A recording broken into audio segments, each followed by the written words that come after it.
Alright guys, welcome back to Sully's Models, and in this video we're going to be looking at weathering tyres. Nice and easy technique, and I'm going to show you the bits and pieces we're going to use to do the effect. So, in this video we're using Florey's grime wash, some AK pigments of a light tone, Stardust Dark Earth, some water, some brushes and some cotton wool buds.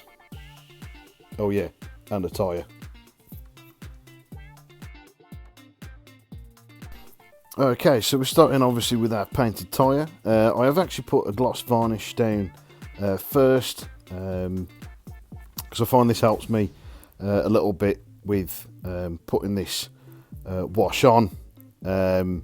If you do, you can do it with it. You don't need the gloss varnish, but what you tend to find is when you start taking this off, it'll actually darken the paint colours, which is fine. But in this case, I want it to still look a bit cleaner, and all we need to do now, after slapping an absolute shed load of the stuff on, quite simply let it dry.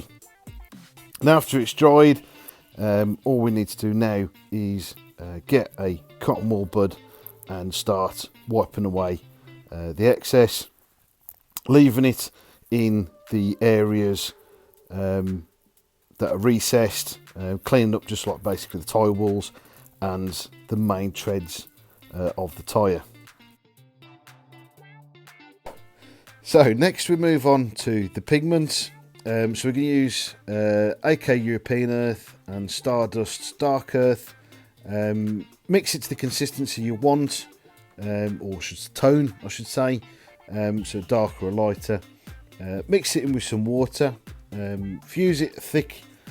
Consistency will give you more of a crustier look, so that's like a really old sort of dirt, or in the case I'm doing it is slightly lighter, and all we need to do after that is just let it dry.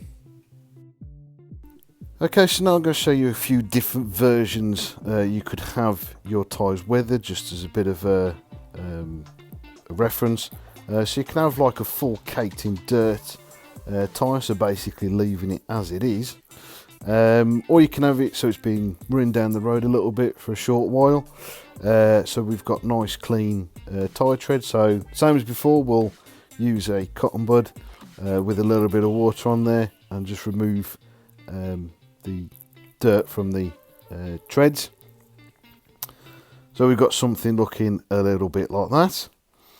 If we want to go a little bit further, take a little bit off the sort of corners of the tyre, or we can have the tyre walls a little bit cleaner, so the dirt starts to maybe fall off or it's scuffed against something, removing it, or we can have something that's a little bit cleaner, you know, so it's got a bit of dried dirt in there from being out in the field. So there you go, it's four different versions there, just as a bit of a reference if you like. So as you can see, it's a very simple process. You know, it's all up to you. You know, as in this case, I had these tyres fairly clean because I didn't want the vehicle being too dirty. But again, it's all down to personal preference and the type of vehicle that you're working on and the terrain it's going to be in.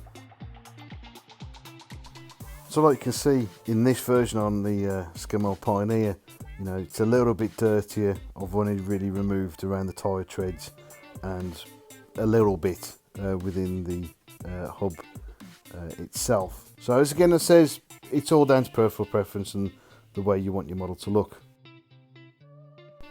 So as always guys, thanks very much sticking through this video.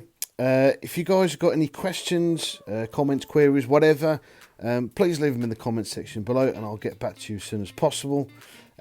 Please follow us on here on Facebook, and no, it's not on Facebook, are we? We're on YouTube. Oh my god. Yeah, so please subscribe to us on YouTube. Give us a thumbs up if you enjoyed it, thumbs down if you didn't. I will not be offended. Also, you can follow us on Facebook and Instagram at Sully's Models. So again guys, thanks very much for watching, and as always, I'll catch you in the next one.